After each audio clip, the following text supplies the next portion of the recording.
বাংলাদেশ। এখন আমরা ওনার দিক দেখবো। আমরা নিজেরা স্টাডি করে রেখেছিলাম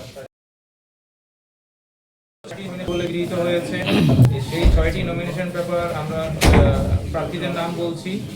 1 নম্বর জনাব মোহাম্মদ শরীফুজ্জামান, 2 জনাব মোহাম্মদ মাসুদ পারভেজ, 3 জনাব মোহাম্মদ জহুরুল ইসলাম, 4 জনাব মোহাম্মদ হাসানুজ্জামান, 5 আব্দুল্লাহ মামুন, 6 মোল্লা মোহাম্মদ ফারুক এহসান। চুয়াডাঙ্গা 2 আসনে 5টি নমিনেশন পেপার দাখিল হয়েছিল। আমি এই 5টি নমিনেশন পেপারই আজকে বৈধ বলে গৃহীত হয়েছে। আমি তাদের নাম বলছি। 1 জনাব মোহাম্মদ রুহুল আমিন, 2 জনাব আহমদ হাসান খান, 3 জনাব মোহাম্মদ নূর হাকিম, 4 জনাব মোহাম্মদ হাসানুজ্জামান, 5 জনাব মোহাম্মদ আলমগীর হোসেন।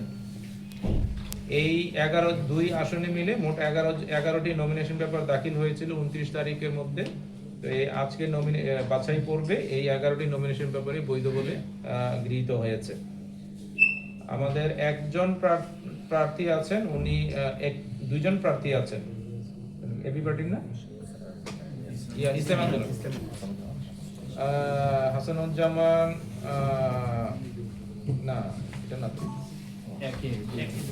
পার্টি থেকে, অর্থাৎ ইসলামী আন্দোলন বাংলাদেশ একই পার্টি থেকে চুয়াডাঙ্গা 1 আসনে 2জনকে নমিনেট করা হয়েছে।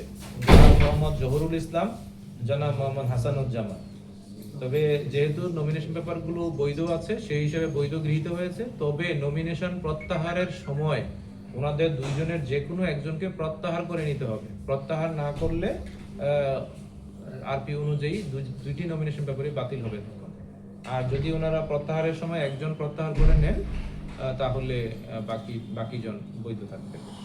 তো এই ছিল আমাদের আজকের বিষয়। তো আপনাদের সবাইকে অনেক ধন্যবাদ।